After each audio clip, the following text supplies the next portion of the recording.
L-ewwel mara fil-Parlament Malti, l-ewwel mara fil-Kabinett, l-ewwel President Femminili tar-Repubblika ta' Malta.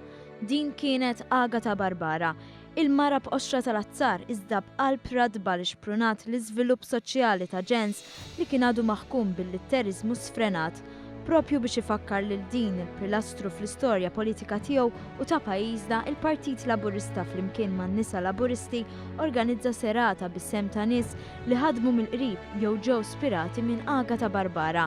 Barbara ħadmet qatih biex kontra kull kurrent tmexxi lil dan in-nazzjon il-qudiem għalkemm intbatet il-ħabs hija baqgħet tissielet biex rat lil Malta tinbidel.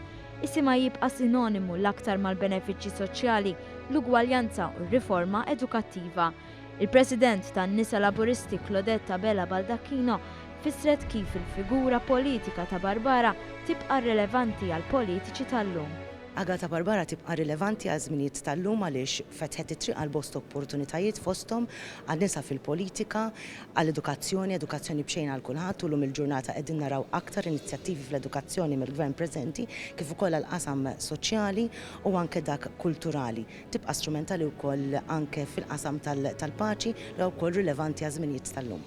Elizabeth Beyer, awtriċi tal-ktieb l-ewwel leħen femminili fil-Parlament Malti, Agata Barbara, fakret episodji importanti fil-karriera politika tagħha, episodji gwidati mill-viżjoni soċjalista li tqarreb l-edukazzjoni lejn ulliet il-ħaddiem u lejn il-persuni b'diżabilità.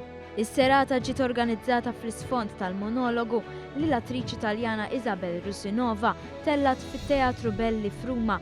Liema monologu kien ispirat mill-ktieb ta' Elizabeth Beyer u allura il-ħajja ta' Agata Barbara.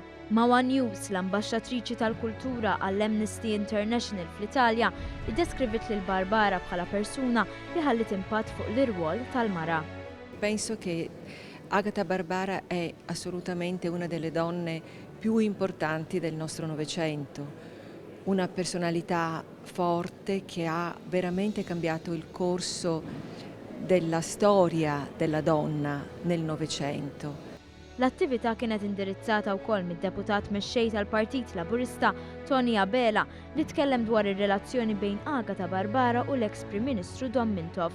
Huwa tenna lil fiduċja li dan tal-aħħar kellu f'Barbara bħala mutur ewlieni fit-twettiq tal-viżjoni soċjalista tiegħu. B'referenza għal temi attwali bħal dik tal-IVF, Mart il-Prim Ministru Michel Muscat ħeġġet lil dawk preżenti biex bħal Agata Barbara huma wkoll jarfu jkunu progressivi fl-għażliet tagħhom u mhux iċedu għall-ilna konservattivi li jimminaw l-avvanz tal-pajjiż.